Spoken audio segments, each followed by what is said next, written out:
तो इस बात का छक्का पाकिस्तान को Just chip drive over mid off a couple of bounces and a Harry Brooks special. 100 in Pallachelli for the England captain, and he's taking his side to a World Cup semi-final. कल जब Pakistan England से match हार रहा था तो भाई commentary box में रमीज राजा और भाई वसीम अकरम रो रहे थे। आप भाई शक्लें देख लो इन लोगों की। क्यों? क्योंकि भाई जो पाकिस्तान ने कल परफॉर्मेंस दी है ना भाई, रोना ही बनता है। क्या करें भाई ये लोग। वसीम अकरम बेचारा इतना जलील अपनी जिंदगी में नहीं हुआ जो इस टूर्नामेंट की कमेंट्री में हुआ है। चश्मे उतार के कह रहे भाई इतना तो आज तक मेरी बेइज्जती नहीं हुई जितनी मेरी इस टूर्नामेंट में हो गई। या अल्लाह, मैं क्यों इस देश में पैदा हुआ। वो तो ऐसा कर रहा है मैं ऑस्ट्रेलिया में होता, आज भी ऑस्ट्रेलिया में रहता मेरे ख्याल। बोला नहीं कुछ बोल नहीं पा रहा। भाई ये पाकिस्तान के सीनियर प्लेयरों ने पाकिस्तान की ये हालत कर दी है। मैं कहता हूं नेपाल के अगेंस्ट भी पाकिस्तान का मैच हो ना तो हमें गारंटी नहीं होती है कि भाई हम मैच जीत जाएंगे। इंग्लैंड को तो छोड़ो भाई, कोई भी आता है भाई बगैर थूक के पेल के चला जाता है हमारी टीम को, और हमारे प्लेयर दांत निकालते रहते हैं ब्रूसली वाले छक्के। भाई हमारे सीनियर प्लेयर उदास बैठे हैं और जो करंट प्लेयर खेल रहे हैं स्टेडियम में दांत निकाल रहे होते हैं। शदाब खान इस घंटे की क्या परफॉर्मेंस है, क्यों नहीं इसको ड्रॉप करते हो भाई। पाकिस्तानी अवाम ने पता नहीं कौन सा गुनाह किया है जो इस छक्के की शक्ल में भाई हमें वो सजा मिल रही है। और बाबर आजम घंटा, खुदा का वास्ता निकल जा टीम से, तुझे तेरी अम्मा का वास्ता निकल जा। हमारे यहाँ सबसे बड़ा प्रॉब्लम आपके एक्स टॉप क्रिकेटिंग सेलिब्रिटीज हैं जो कि एक दिन हेड कोच होते हैं, दूसरे दिन मेंटोर होते हैं। $18,000 पे ये बात कर रही थी। रोल किसी का कोई डिफाइन नहीं होता। तीसरे दिन टीवी पे कमेंटेटर, तीसरे दिन कमेंटेटर होते हैं, चौथे दिन एनालिस्ट होते हैं, ठीक है जी, और पांचवें दिन पता लगता है कि वो वापस डायरेक्टर आ गए हैं किसी क्रिकेट बोर्ड में। वो साइक्लिकली वही नाम चली जा रहे हैं, वही एडवाइजर बन जाते हैं। अच्छा, अब आप मुझे एक चीज़ बताएं रऊफ भाई और अभी आप मुझे ये बताओ कि मैं एक अगर मेडिकल प्रोफेशन से डॉक्टर हूँ तो मैं बेहतर ज़्यादा जानता हूँ कि रिहैब इसकी शाइन की कैसे होनी। मेरा मास्टर था बायोमैकेनिक्स में, या राशिद लतीफ़ को ज़्यादा बेहतर पता होगा कि बायोमैकेनिक्स जो है वो ज़्यादा जानेगा। नो, हमारे यहाँ प्रॉब्लम ये है। अब आपको मैं बताऊँ, आपका डायरेक्टर इंटरनेशनल क्रिकेट PCB का होटल मैनेजमेंट की डिग्री थी, ठीक है, और ये आपकी हॉर्स राइडिंग की कमेंट्री कर रहे होते थे, वो रेसिंग की, हॉर्स रेसिंग की कमेंट्री कर रहे होते थे। आपके लॉयर्स जो है वो चीफ ऑपरेटिंग ऑफिसर्स रहे हैं। तो इस किस्म के जब आपके एडवाइजरी रोल में लोग आएंगे। जब रात को इंग्लैंड के खिलाफ पाकिस्तान की हार हुई, मैंने उसी वक्त ही आपको कह दिया था कि पाकिस्तान का क्वालिफाई करना इम्पॉसिबल है, जबकि कमेंट सेक्शन में आप लोगों ने ये बोलकर दिमाग खा लिया था कि नहीं भाई पाकिस्तान क्वालिफाई कर जाएगा, इंडिया और पाकिस्तान दोनों ही क्वालिफाई कर जाएंगे, दोनों का सेमीफाइनल होगा।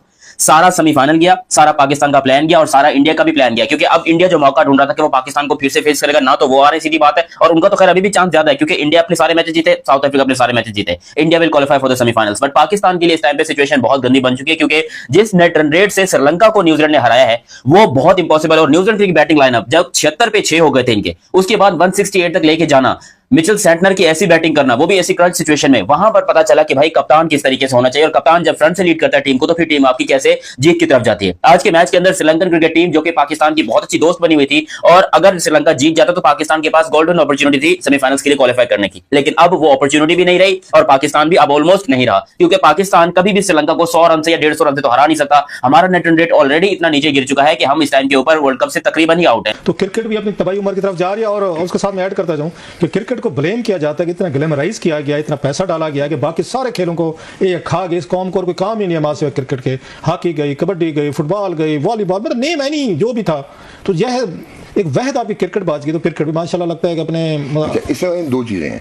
एक तो ये है कि हॉकी और स्क्वॉश में यू वन 30 वर्ल्ड टाइटल, लेकिन उसके बाद क्योंकि आप ब्रांडिंग नहीं कर सके, क्योंकि आप एक स्क्वॉश प्लेयर जो रिक्वायरमेंट थी मॉडर्न स्क्वॉश की, आप उसमें इन्वेस्ट नहीं कर सके, फिर जो उनको आप स्पॉन्सर्स नहीं लेके दे सकते क्योंकि बहुत महंगा उनको पैसे चाहिए होते हैं, दे compete in the international tournament. Hockey में आपके पास FIH के पास पैसे नहीं होते थे तो फारिग हो गई। क्रिकेट में आपकी ग्रांट आती ICC की, तो पैसे आते थे, पैसों की वजह से, क्योंकि सेल्फ जनरेटिंग रेवेन्यू था, सेमी टॉर्नर्स था, तो तब तक आपकी क्रिकेट चलती रही है।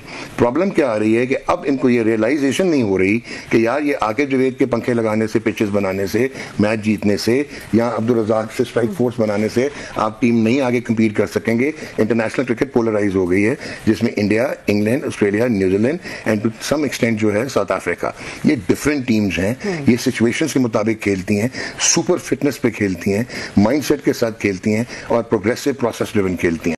जबकि न्यूजीलैंड का नेट रन रेट जो है वो बहुत ज्यादा ऊपर जा चुका है। न्यूजीलैंड के रिमेंबर 3 पॉइंट्स हो चुके हैं।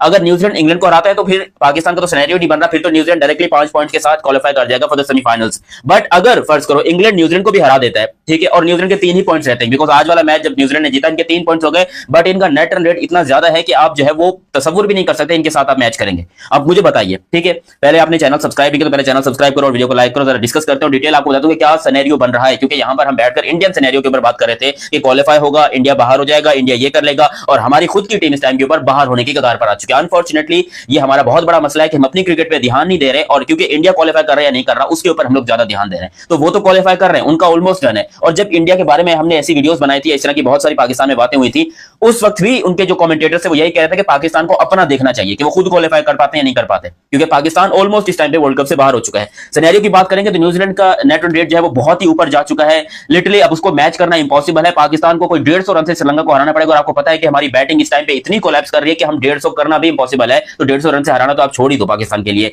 पाकिस्तान की बैटिंग लाइनअप टोटली फ्लॉप हुई इस वर्ल्ड कप के अंदर, और उसके अलावा पाकिस्तान के बॉलर्स भी टोटली एक्सपोज हुए इस वर्ल्ड कप के अंदर।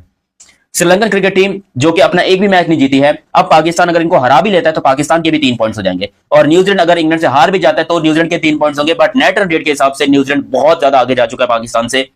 हमने इंग्लैंड के साथ क्लोज कॉन्टेस्ट किया, हम वो मैच जीत सकते थे बिकॉज हमने एक अच्छी बॉलिंग भी की, अच्छी बैटिंग भी की वहां पर, लेकिन मिस फील्डिंग की वजह से और ड्रॉप कैचेस की वजह से, स्पेशली जो बाबर आजम के स्लो स्ट्राइक रेट था 24 बॉलों में 25 रन, पाकिस्तान को उसी 24 बॉलों में 25 रन ने ही वर्ल्ड कप से बाहर निकाला। वहीं पर अगर बाबर